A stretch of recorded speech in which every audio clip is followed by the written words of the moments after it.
दोस्तों, मैं अल्मोड़ा से चला था 4 बजे गर्जिया माता मंदिर के लिए। तो वहाँ से पहुँचा, ये हल्द्वानी होते हुए मैं आया हल्द्वानी। फिर उसके बाद बीच में स्टेशन पड़ा था काला ढूंगी, जिसके बारे में बताया था। काला ढूंगी के बाद बैल पड़ाव, ये आपने मेरे पिछले वीडियोस में देख चुके हैं। अब उसके बाद बैल पड़ाव के बाद अब मैं पहुँचने वाला हूँ रामनगर। आज के इस वीडियो में बातें होंगी रामनगर की, जिसमें बातें होंगी वहाँ की प्रमुख जगहों की, मार्केट की और रामनगर के कुछ इतिहास की। तो आइए चलिए चलते हैं रामनगर। रामनगर का प्राचीन नाम अहिच्छत्र था, जो महाभारत काल में उत्तरी पंचाल की राजधानी थी।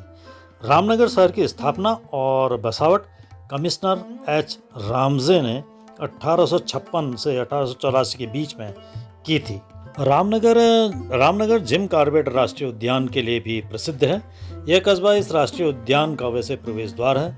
आसपास के अन्य प्रसिद्ध स्थल भी हैं, जैसे गर्जिया देवी मंदिर, सीतावनी मंदिर। रामनगर लीची की खेती के लिए काफ़ी प्रसिद्ध है। कॉर्बेट सिटी रामनगर से 22 किलोमीटर दूर पौलगढ़ वन्यजीव अभयारण्य के लिए पौराणिक क्षेत्र सीतावनी है।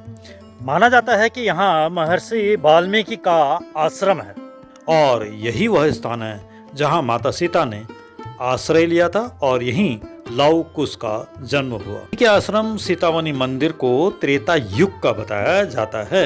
माता सीता से जुड़ी धार्मिक कहानियों के कारण ही इस जंगल को सीता वन कहा जाता है। इसी रामनगर में महाभारत काल के दौरान पांडवों ने यहाँ अपने अज्ञातवास का 1 साल पूरा किया था।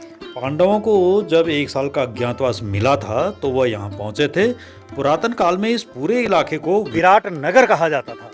महाराज विराट यहाँ के राजा हुआ करते थे और पांडवों ने इसी जगह पर अपनी माता कुंती के साथ 1 साल तक अज्ञातवास काटा था।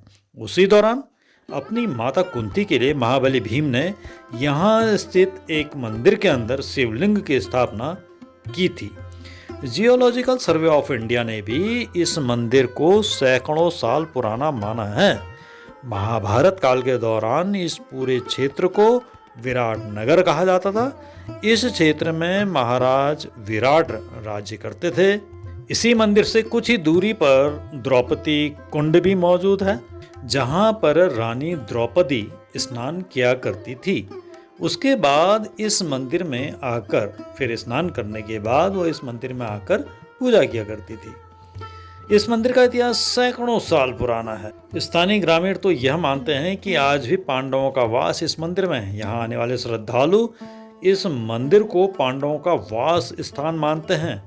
ऐसी मान्यता है कि इस मंदिर का निर्माण खुद पांडवों की ओर से किया गया था। महाबली भीम की तरफ से यहाँ पर स्थित शिवलिंग को स्थापित किया गया था। जहां पर तक बात आती है रामनगर की भौगोलिक स्थिति की, तो ये रामनगर पहाड़ों की तलहटी में कोसी नदी के किनारे समुद्र तल से 367 मीटर की ऊंचाई पर है।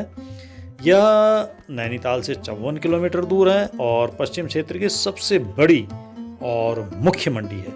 यहाँ से पश्चिमी पहाड़ क्षेत्र का गल्ला मिर्च का व्यापार गढ़वाल और पाली पछाओं के बीच इसी नगर द्वारा होता है। यह नगर काशीपुर से सड़क और रेल दोनों से जुड़ा हुआ है। इसकी समुद्र तल से औसत जो ऊंचाई है वो 345 मीटर, या कह सकते हैं आप 1132 फीट है।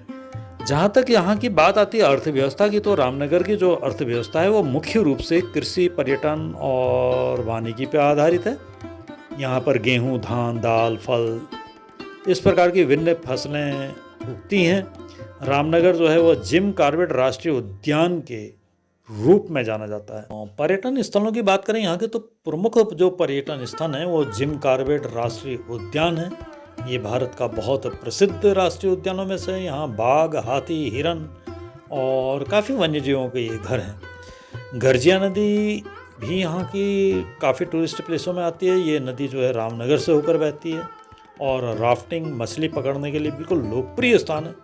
राजेश्वरी मंदिर यहाँ का बड़ा प्रसिद्ध मंदिर है, जो कि भगवान शिव को समर्पित है और 10वीं शताब्दी का यह मंदिर है।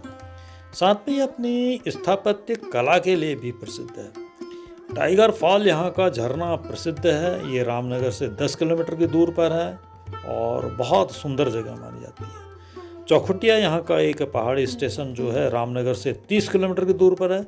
ये अपने मनोरम दृश्यों के लिए बहुत प्रसिद्ध है। तो दोस्तों अब मैं यहाँ पर अपना आज का वीडियो समाप्त करता हूँ, जिसमें आपने देखा रामनगर के बारे में, यहाँ की बाजार के दृश्य देखे, साथ में कुछ इधर उधर की बातें इतिहास से संबंधित। यहाँ पर आज मैं अपना वीडियो समाप्त करता हूँ। कल को मैं मिलूँगा इसके अगले सफ़र में और सीधे प्रसिद्ध गर्जिया मंदिर में, जिसमें बातें होंगी गर्जिया मंदिर की। तो मिलते हैं कल को गर्जिया मंदिर में।